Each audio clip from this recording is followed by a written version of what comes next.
Didik TV KPM. Okey, jadi nampaknya dah tak sabar-sabar untuk mengetahui apa format, apa jenis soalan dan bagaimana cara nak menjawab. Itu yang penting. Markah nak maksimum tapi jalan kerja nak minimum. Kan? Sebab kita tak nak jalan kerja panjang-panjang, nak markah tu panjang. Okey, apa yang kita perlu tahu? Okey, untuk contoh yang pertama, cikgu bawa satu soalan tajuk set. Okey, contoh katakanlah soalan yang cikgu berikan seperti berikut. Diberi P adalah subset bagi Q dan Q adalah subset bagi R sama dengan set kosong. Okey, soalan ada pecahan. Bahagian A tadi ada pecahan. Yang mana soalan A, pada rajah di ruang jawapan B, lukis set yang menunjukkan hubungan P, Q dan R. Okey, murid-murid nampak kat sini satu tips dia sebut set P, Q dan R. Okey, maka murid-murid mesti lukis 3 set. Yang mana bentuk set ni tak ada masalah. Nak lukis bentuk bulatan ke, segi 4 ke, segi 3 tak ada masalah. Okey, contoh yang pertama, okey, kita lukiskan set P tadi dalam bentuk segi 4. Okey, kemudian apa yang murid-murid kena faham P subset bagi Q.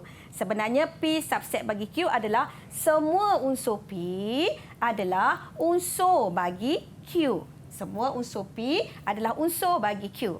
Jadi di sini apa yang kena murid-murid buat adalah dalam istilah lain senang cerita kalau semua unsur P dalam unsur Q, cikgu kata P itu dalam Q.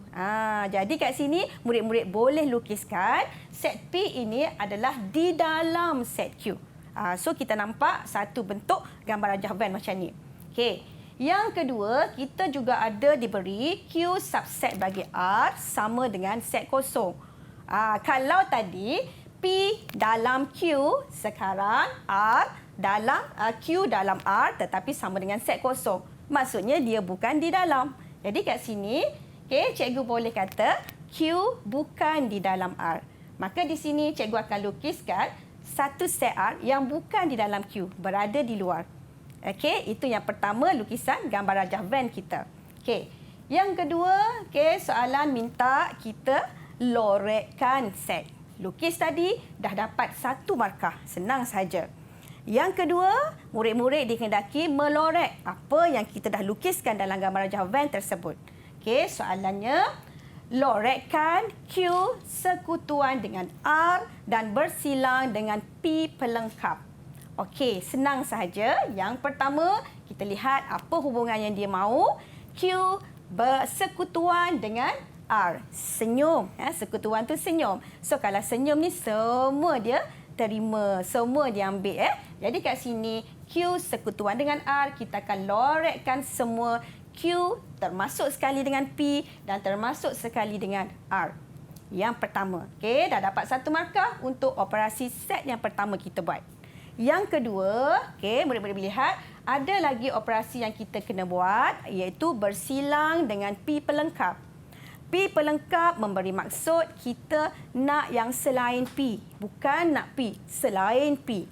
So, selain P bermaksud kita tak nak P. Dalam istilah lain, kita tak nak P. So, bila kita tak nak P, maksudnya kita akan padamkan P tadi. So, yang kita lorekkan semua tadi, pada asalnya, maka bila kita nak bersilang dengan P prime, kita tak nak P, maka kita akan padamkan P. So, dapat 3 markah. Jadi, murid-murid dapat 3 markah. Senang saja.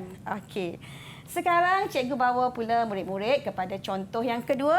Okey, untuk tajuk ketaksamaan linear dalam dua pemboleh ubah. Okey, soalan ini juga sangat senang. Okey, jadi cikgu bawa murid-murid pada 2 bentuk soalan. Yang pertama, soalan ini telah diberi satu rajah yang telah dilorekkan. Okey, cuma murid-murid diminta untuk mentakrif apakah ketaksamaan yang memuaskan rajah yang diberi. Okey, macam mana cara nak tengok? Yang pertama, murid-murid boleh lihat kat sini ada 3 garisan yang memuaskan kawasan yang berlorek itu. Maka mesti kena ada 3 ketaksamaan. Okey, yang pertama kita lihat manakah garisan yang cikgu masukkan. Yang pertama, garisan Y sama dengan 6. Okey, sekarang kita nak takrif dalam bentuk ketaksamaan. Sama ada kecil ke, besar ke. Maka kat sini murid-murid lihat lorekan tadi adakah berada di atas garisan ataupun di bawah garisan. So, sekarang kita boleh lihat lorekannya adalah berada di bawah. So, jadi kerana berada di bawah, hubungannya adalah lebih kecil. Adakah kecil sahaja atau kecil dan sama? Kita lihat pula garisan yang dilukis. Adakah garisan tadi tebal atau garisannya putus-putus? Kalau garisannya tebal, maka simbol kecil tadi mesti kena ada kecil dan sama. Jadi kat sini, markah pertama, tulis sahaja Y kecil dan sama 6. Satu markah. Senang sahaja. Okey. Yang kedua. Okey, murid-murid lihat lagi. Mana lagi garisan yang memuaskan rantau berlorek? Ada yang warna merah tu. So, sekarang murid-murid lihat garisan yang merah tadi, bentuknya adalah putus-putus. Kalau tadi garisan dia penuh, so kena ada sama dengan. Sekarang garisannya adalah putus-putus. So, bila putus-putus, murid-murid tak perlu letak sama dengan. Okey, kalau garisan yang mencancang, nak tahu besar atau kecil, lihat di mana lorekan tersebut. Kalau di lorek sebelah kanan, maka dia akan jadi lebih besar. Manakala kalau di lorek ke sebelah kiri, dia akan jadi lebih kecil.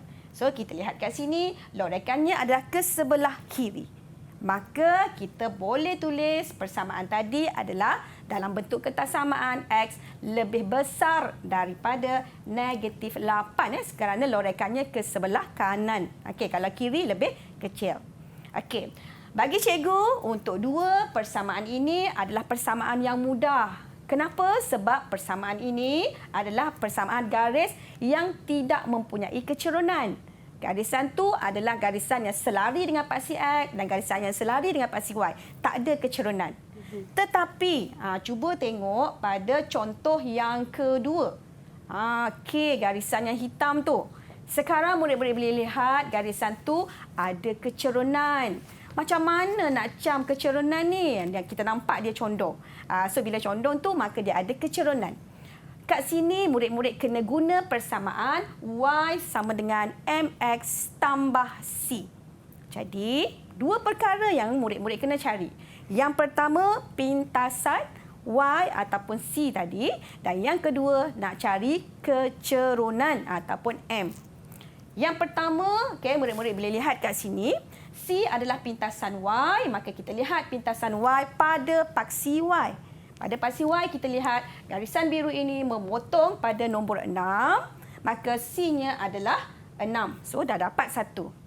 Yang kedua, kita kena cari kecerunan. Nak cari kecerunan sebenarnya banyak cara. Menggunakan 2 titik, menggunakan jarak, menggunakan pintasan, mana-mana sahaja boleh.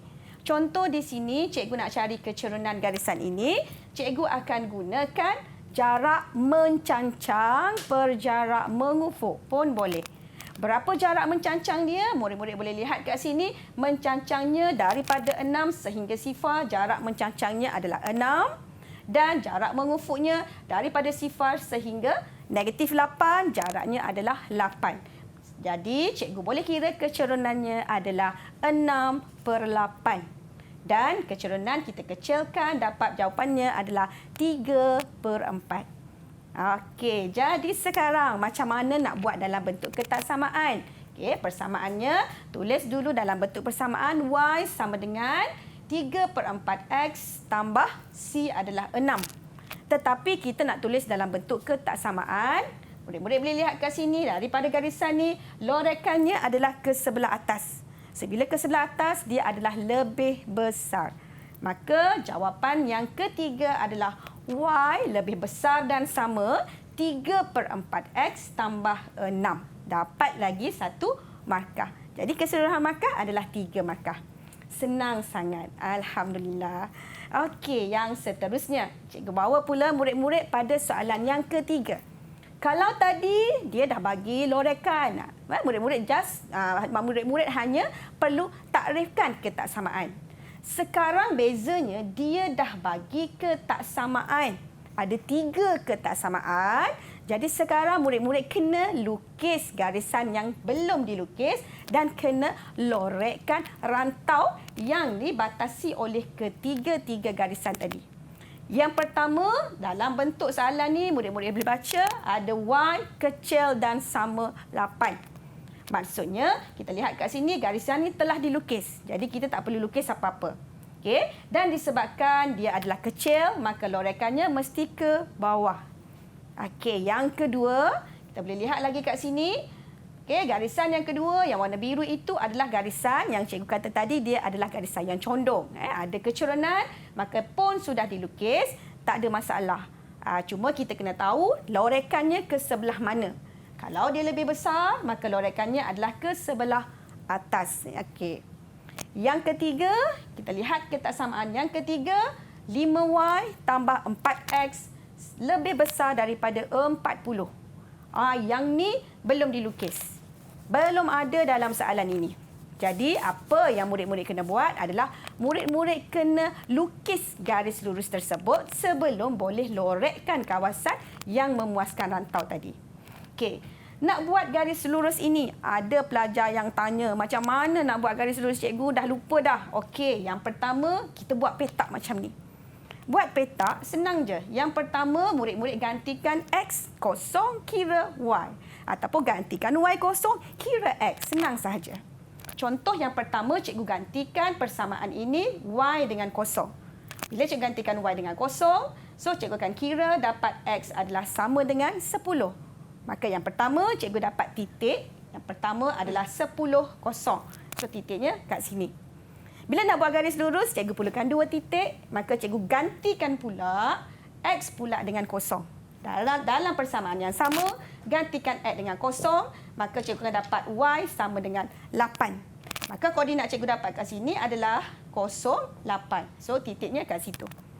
Dah dapat 2 titik, maka murid-murid boleh ambil pembaris. Wajib guna pembaris. Tak guna pembaris, tak dapat markah.